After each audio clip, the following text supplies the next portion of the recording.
Hello my friends and fans and whoever the fuck is watching. Welcome to Liam's Library.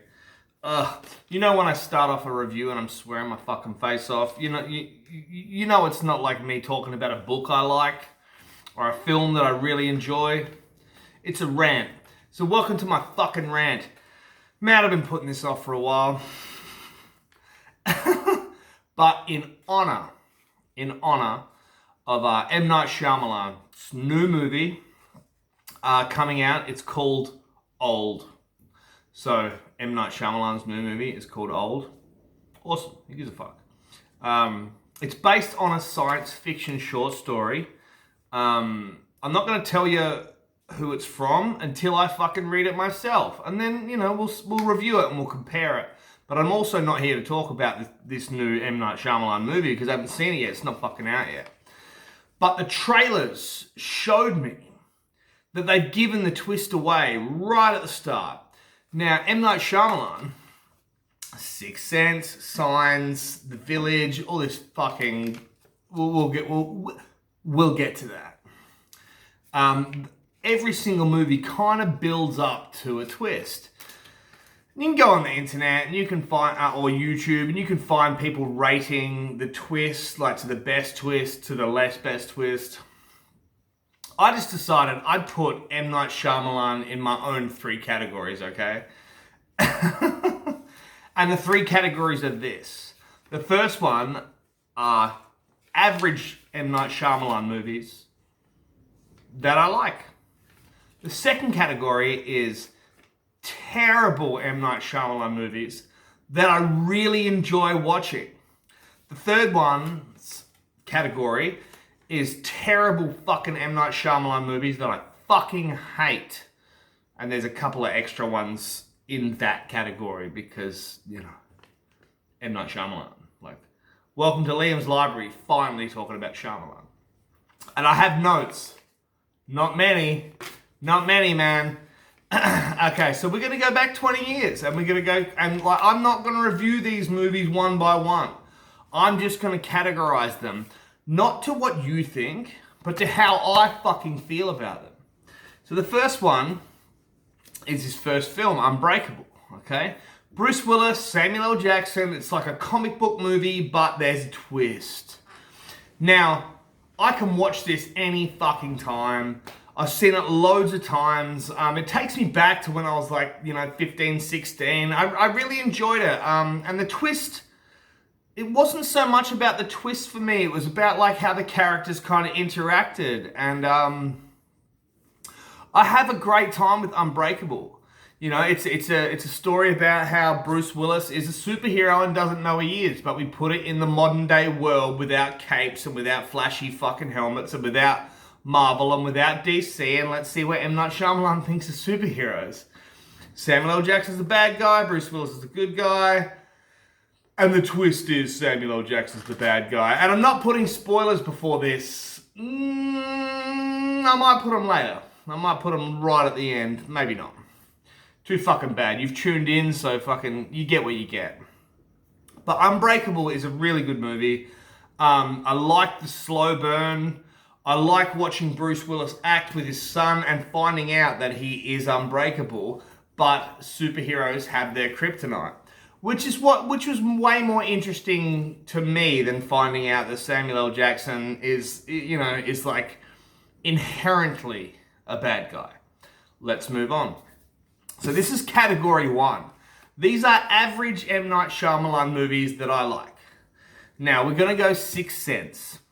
There are only two movies in this category. We've already talked about Unbreakable, now we're going to talk about The Sixth Sense. Now, The Sixth Sense, I'm going to tell you a quick little story.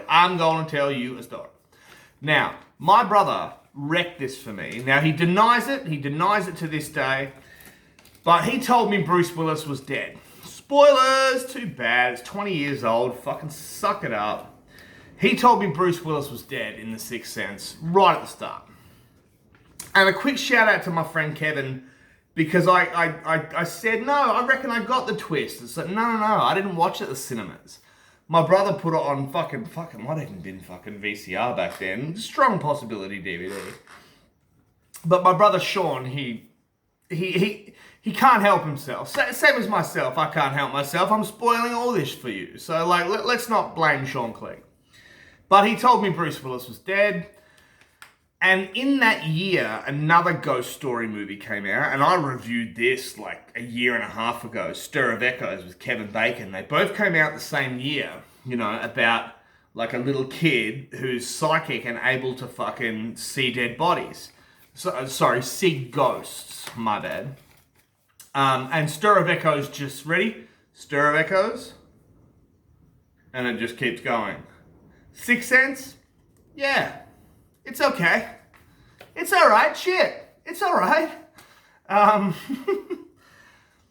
But when I first watched it and Sean wrecked it for me, I couldn't see past it. It was like, I don't give a fuck about the twist. What a shit movie. You know, I went to the cinemas to see Stir of Echoes and it blew my fucking face off. So I was like, okay, so that movie for years didn't mean shit to me until I saw it again as an adult. You know, I'm pretty sure it's his second film. You know me, I don't Google here on Liam's Library. I hit the record button and I fucking talk to you based on what I fucking know.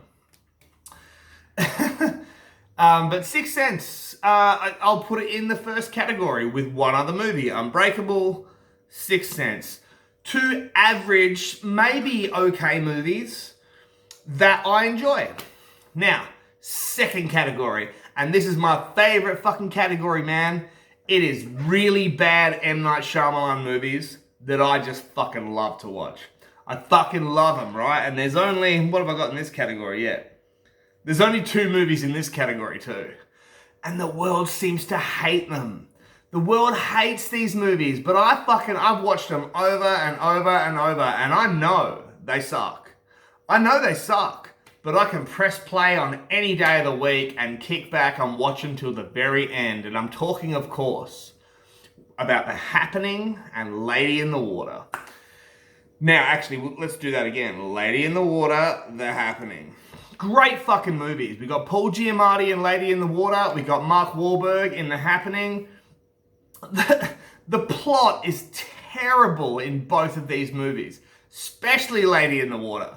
It becomes fucking ridiculous. Apparently, Disney wanted to get on board with Lady in the Water, and Shyamalan was like, no, you don't get it. You don't get what I'm trying to do. It's like, oh my god, just realize like that you're an average storyteller and you peaked way too early, and your imagination is very cool, and you know, and you get paid millions and millions of dollars to do whatever the fuck you want, but you've got to admit sometimes that you fucking make crazy choices.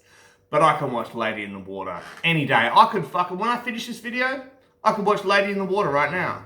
I could watch The Happening. I fucking love those movies. My friend Fatty J always says, what, The Happening? What, where nothing fucking happens? It's like, no man, heaps of shit happens, man. It's just, it is what it is. And it sucks, man. There's so many plot holes. Not to mention in The Happening, they give the twist away straight away. And in Lady in the Water, there isn't really a twist. It's just a jumble of bullshit. M. Night Shyamalan bullshit. And you know, Shyamalan is in Lady in the Water playing like an important character. Like playing the writer who is going to change the world. It's like, please don't stop sucking your own dick until you fuck up the things that I like. So that's my second category. So I've given super props to Lady in the Water. Love that fucking movie. Happening, give me The Happening any day of the week.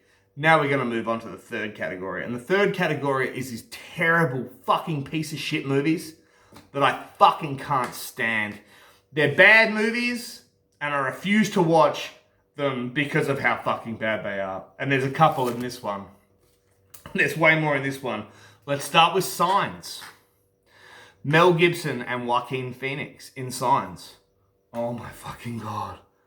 I'm not going to go right into it. Could you imagine, like, being an alien race trying to fucking scout Earth to see if you can invade it, and your 2 weaknesses are wood and water? Well, hey, let's go attack Earth. Now, I will give you this. Gibson and Joaquin together are cool, and I will also give you this. My second favorite Culkin is in this movie, and Kieran Culkin is in this movie. And he's a young kid, and he pulls it off, right? He pulls it off. He's doing what the director's telling him to do. Fuck, man, everybody else in this movie. It's fucking retarded. Like, when they go and see that cop or whatever the fuck he is, and he's just like... He's talking like a fucking 10-year-old. So the adults talk like kids, and the kids talk like grown-ups. It's fucking absurd. And they spill water on the alien and hit it with a bat. And the invasion is over. Could you fucking imagine? Oh my god, I grew up watching War of the Worlds, man. And reading War of the Worlds. And watching The Thing. And reading who goes there. Oh my fucking god. How fucking dare you give us Signs? I refuse to fucking watch that movie. And I've watched it about 6 or 7 times. Back in the day when it first came out. Fuck Signs. It's not Mel Gibson's fault. It's not Joaquin Phoenix's fault. And it's not Kieran Culkin's fault. Let's just clarify that my favourite Culkin is Macaulay because he's my favourite celebrity of all time. And one day I will go to a Comic-Con and I will meet you, Mac, and it will just complete me as a person. Honestly. But fuck Signs. What a piece of cunt shit. Sorry, language.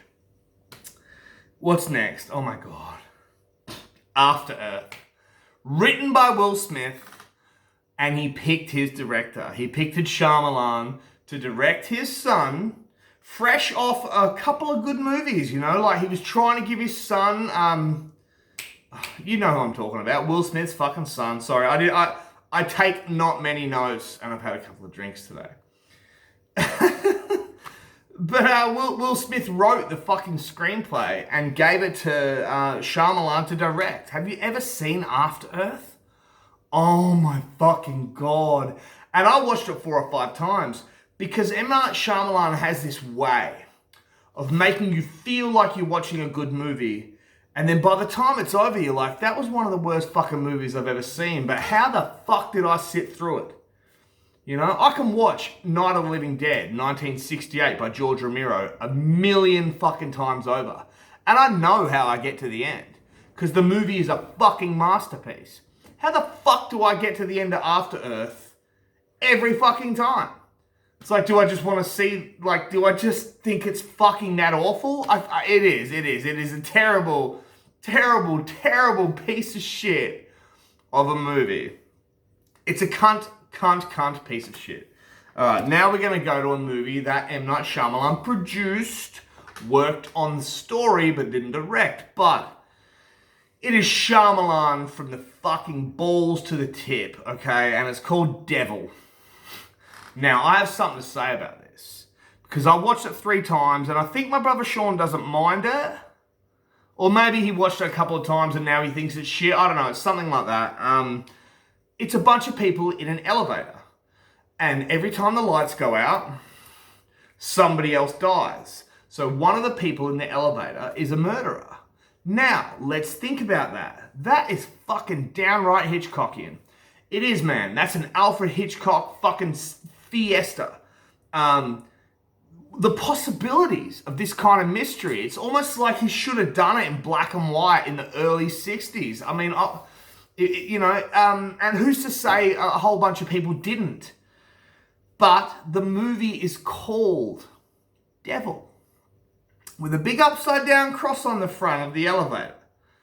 So it gives it away, but the whole point is it's like, why make the killer the devil? And like all the really like one-dimensional characters, like you've got that Mexican security guard watching all the screens in the elevator going like, we have to consider that somebody in that elevator is the devil. And there's no maybe like there's some grudge, maybe somebody's getting killed because they're not, like maybe they're butting heads, maybe there's something going on, maybe certain people know each other. No, we just skip that. It's the devil. Not Satan, not Lucifer, you know, not Beelzebub. The devil, baby. It's like, fuck. And I'm not going to go into it because I got way too much to say about Devil. But it stinks of Shyamalan. So we're going to move on. What have I got next? Oh my god. Okay, here we go. Apologise for my swearing. The Last Airbender. certain it was written and directed by M. Night Shyamalan. Oh my God, man. Have you ever watched the cartoon Avatar? Talk about the James Cameron fucking piece of shit with the dancers with fucking Smurfs covered in blue shit. Worst James Cameron movie of all time. That's why we never got any sequels, even though we were promised them. And none of us fucking wanted them in the first place. The Last Airbender. The cartoon Avatar about Aang and all the different, houses with fire and fucking ice and bending and air bending and rock bending and... I didn't do the entire series, but I did seasons and seasons of it with my stepson from years ago. He's an adult now and he doesn't even like me. But shout out to Ethan Hutchison, who when he was a little kid, man, me and him used to watch Avatar: The Last Airbender, like constantly, man. When his little brother Jay, my son, was just a little bub. But me and Ethan used to just watch it constantly, man. What a great fucking cartoon. M. Night Shyamalan turned it into a fucking joke. Like just an uninspired, and he should be cool with special effects, but like even he just undercut it. He undercut the feeling and the love and the power behind that fucking story. Last Airbender, Avatar, the story of Aang. Oh my fucking God, man. Like it's right up there with Adventure Time. And if y'all know me, Adventure Time is the greatest thing in the world to me. 100% on Rotten Tomatoes, baby. Like, Avatar Last Airbender, it's got to be right there with it. And Shyamalan fucking wrecked that for me. And wrecked that for a lot of fucking fans. Wrecked it for a lot of fucking fans. There's no coming back for that. I dare him to do a sequel. I swear to God, I'll get in a plane to LA and beat him to fucking death. Do you understand? Let's move on. I knew I was going to get upset about Airbender. The Village. Now... I do like the leading actress. I do like the idea. But at that age, when The Village came out, I was like a teenager heading towards adulthood, and I'm all about horror. I'm all about horror. And if there's going to be one Shyamalan movie you could pick the twist, it's The Village. It's like, oh, right, that's not a monster. That's... townspeople in a hood with fake nails. You got to be able to pick that. And I've seen it I reckon I've only seen this 3 times, The Village. I saw it at the cinema and I reckon I fucking fell asleep. Then I rented it on DVD twice. I watched it recently. And I got to the end and I got mad. And I started taking notes about M.Night Shyamalan. Just to fucking make this fucking video for y'all. We're going to leave The Village there because it's one of his most hated. I do think the leading actress really kills her. Isn't it Bryce Dallas Howard? I hope it is. Same chick from Lady in the Water. I'm sure it is. Listen, if it's not, I apologize. Leave it in the comments and give me shit. But I'm pretty sure Bryce Dallas Howard is the chick from Lady in the Water and the chick from The Village. And she's a great fucking actress. She probably should have been Beverly Marsh in It Chapter 2. We'll talk about that another time. What else we got? Oh, Split. Okay. I have to leave Split for last. Split is a sequel to Unbreakable. Kind of. Split is a way for Shyamalan to come out with his fucking, his fucking splooge-worthy, fucking ridiculous imagination where he doesn't actually think the plot through. He gets an idea and he acts on it. Pay me and let's start filming. Fuck me. And he picked James McAvoy. I used to have respect for this motherfucker. Did you see him as Bill Denbrough in It Chapter 2? Worst actor in fucking nearly 5 hours of Stephen King film. With a lot of actors, child actors, adult actors, monsters, good CGI, bad CGI, scary shit, silly shit. The worst thing about the entire thing was fucking James McAvoy. What a fucking joke. And now we got to see him in a dress with a shaved head kidnapping women because he's going to turn into the beast. And he can just be like, oh, I'm this actor and I'm that actor. I'm sorry, man. James McAvoy sucks the fucking giant fucking hose dick of life. He fucking sucks. He's fucking terrible, man. He started out good. He started sucking his own asshole through a hose. And like he literally is. He's a fucking bad actor. He's a bad actor who got so into himself that he became one-dimensional and stopped putting the work in. Oh yeah, I'm sure when they said action, he came alive. But it's like, what the fuck are you doing? You know, Gary Oldman used to do stuff like that and become some kind of chameleon, and he sold it every fucking time. James McAvoy, this is from Liam's library. Fuck yourself. Oh, get the fuck out of my Hollywood movies, McAvoy. Now, I'm pretty sure that's it, but we're just going to chuck a couple of little things on the end. I didn't mind The Visit, but I didn't like it. Sorry, it's pissing down outside. I'm from Western Australia, and we're having this really strange bit of weather where it feels like I'm going to have a tsunami and just like completely wipe us out because I live on the coast.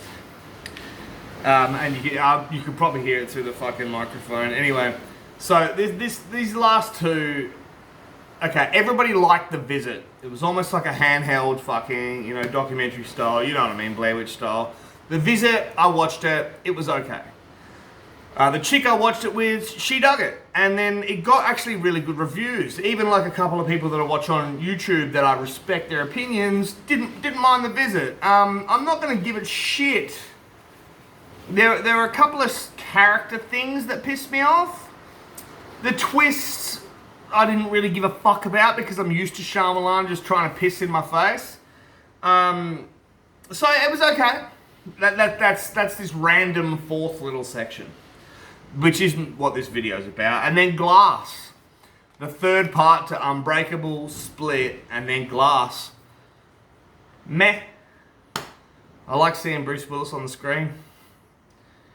Meh, that's all you get from me from Glass.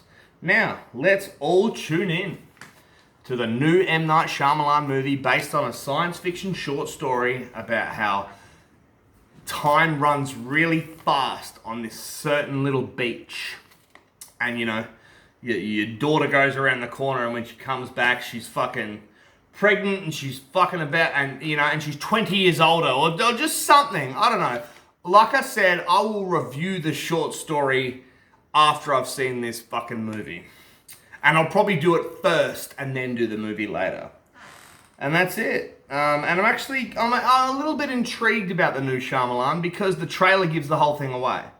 So it's almost like there is no twist this time, which would be refreshing, wouldn't it? It's like, stop trying to just sell the twist. Give me some good plot. Just don't sell the fucking twist from like the first 2 minutes. Fucking sit down, shut your door, give me 3 months, and write a screenplay that maybe we'll give a fuck about. Shout out to The Happening and Lady in the Water. Great films, enjoy yourself, watch them. Everything else I talked about, maybe watch Unbreakable. The rest of them could probably go fucking jump in a lake. I'm going to leave you there. I'm going to leave you right there. I don't know what I'm going to do next week. It's probably going to be a short story. But I might even finish that fucking Girl on the Train book that I've just been struggling through. And you're probably going to get a lot of swear words out of that because half of it's good and half of it's shit. Anyway, listen, please. Look after one another. Like always look after one another. Especially people that you love, but even people that are doing it harder than you. Maybe ask questions, see if they're okay. Watch some great movies, read some even better fucking books. And don't ever, not ever once in your life, take any shit from anybody. I'll see you next time.